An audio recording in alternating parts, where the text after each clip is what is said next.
আমার সঙ্গে সঙ্গে আরো দুটি প্রাণকে তুমি হত্যা করেছো। যুবরাজ দশরথ ছুটতে ছুটতে এসে সিন্ধুমণিকে কোলে তুলে নিয়েছে। কে তুমি?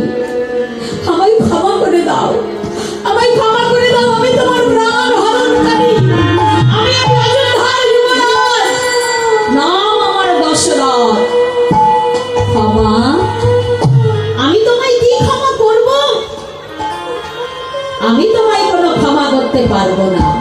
ক্ষমা যদি চাইতে হয়, ওই গভীর বনের মধ্যে আমার পিতা মাতা বসে আছে, তারা দুজনাই অন্ধ, তাদের কাছে গিয়ে ক্ষমা ভিক্ষা চাও।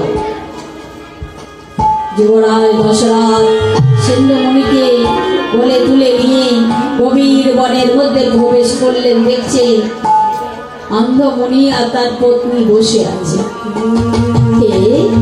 কে এলি? বাবা সিন্ধু এলি? দে বাবা দে, আমায় জল দে, মুড়ি, পিপাসায় যে আমার প্রাণ যায়। কোনো সাড়া পাচ্ছেন না অন্ধমণি। তুই কে বাছা? তুই আমার সিন্ধু নস, সাড়া কেন দিচ্ছিস না? সিন্ধুমণিকে মাটিতে শুয়ে রেখে অন্ধমণির কাছে করজোড়ে মিনতি করতে লাগলেন। ওগো মুনিবর, মুনিবর, আমি আপনার পুত্র নই, আমি এই অযোধ্যার যুবরাজ দশরথ, তবে আমার পুত্র সিন্ধু কোথায়? এই তো আমার আপনার সম্মুখেই আপনার পুত্র শুয়ে আছে। কেন ও শুয়ে আছে কেন? কারণ আমি যে ওর প্রাণকে হরণ করেছি, আমি ওর প্রাণ হরণকারী। তাই আমাকে আপনি শাস্তি দেন, যে শাস্তি দেবেন আমি মাথা পেতে নেব। শাস্তি? শাস্তি তো দেবই, কারণ আমার একমাত্র অবলম্বন আমার পুত্র, তার প্রাণ তুমি হরণ করেছো, শাস্তি তো তোমায় পেতে হবে।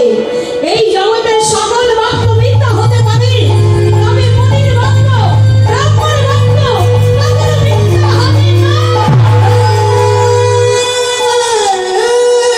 আমি তোমায় অভিশাপ করছি, আজ যেমন পুত্র শোকে আমি প্রাণ অতিবাহিত করছি, তোমাকেও একদিন পুত্র শোকে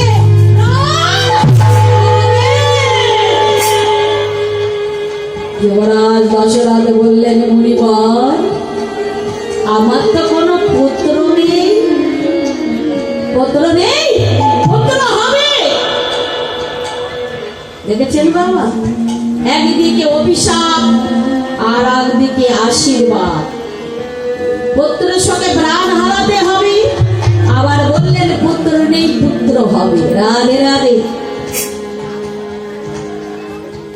তাই পুত্র সৃষ্টির যোগ্য করে ভগবানকে লাভ করেছিলেন রাজা দশরথ। রাম, ভরত, লক্ষ্মণ, শত্রুঘ্ন, এই যে চার অংশে ভগবান রাজা দশরথের ঘরে আবির্ভূত হয়েছে। তাই বল হরিবল। তাই রাজা দশরথের সেই পূর্বের কথা মনে পড়ে গেছে কিনা, যে আজ বুঝি সেই অভিশাপ আমার ফলতে চলেছে, আজ রামকে হারাবে, আমাকেও প্রাণ হারাতে হবে। রাধে রাধে।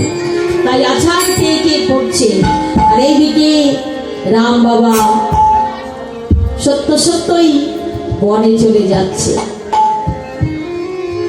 মাতা কৌশল্যা দেখলেন রাম সত্য সত্য বনে চলে যাচ্ছে। রাধে রাধে। মা এসেছিলেন রামের বদন দর্শন করবে বলে একটা ঘিতের প্রদীপ জ্বালিয়ে দিল। মায়ের হাত হতে ঘিতের প্রদীপটি পড়ে নিভে গেল। আপনারাও তো ঘিতের প্রদীপ জ্বালান, তাই না? সন্তানের মঙ্গলের জন্য, স্বামীর মঙ্গলের জন্য, সংসারের মঙ্গলের জন্য। তেমন মাতা কৌশল্যা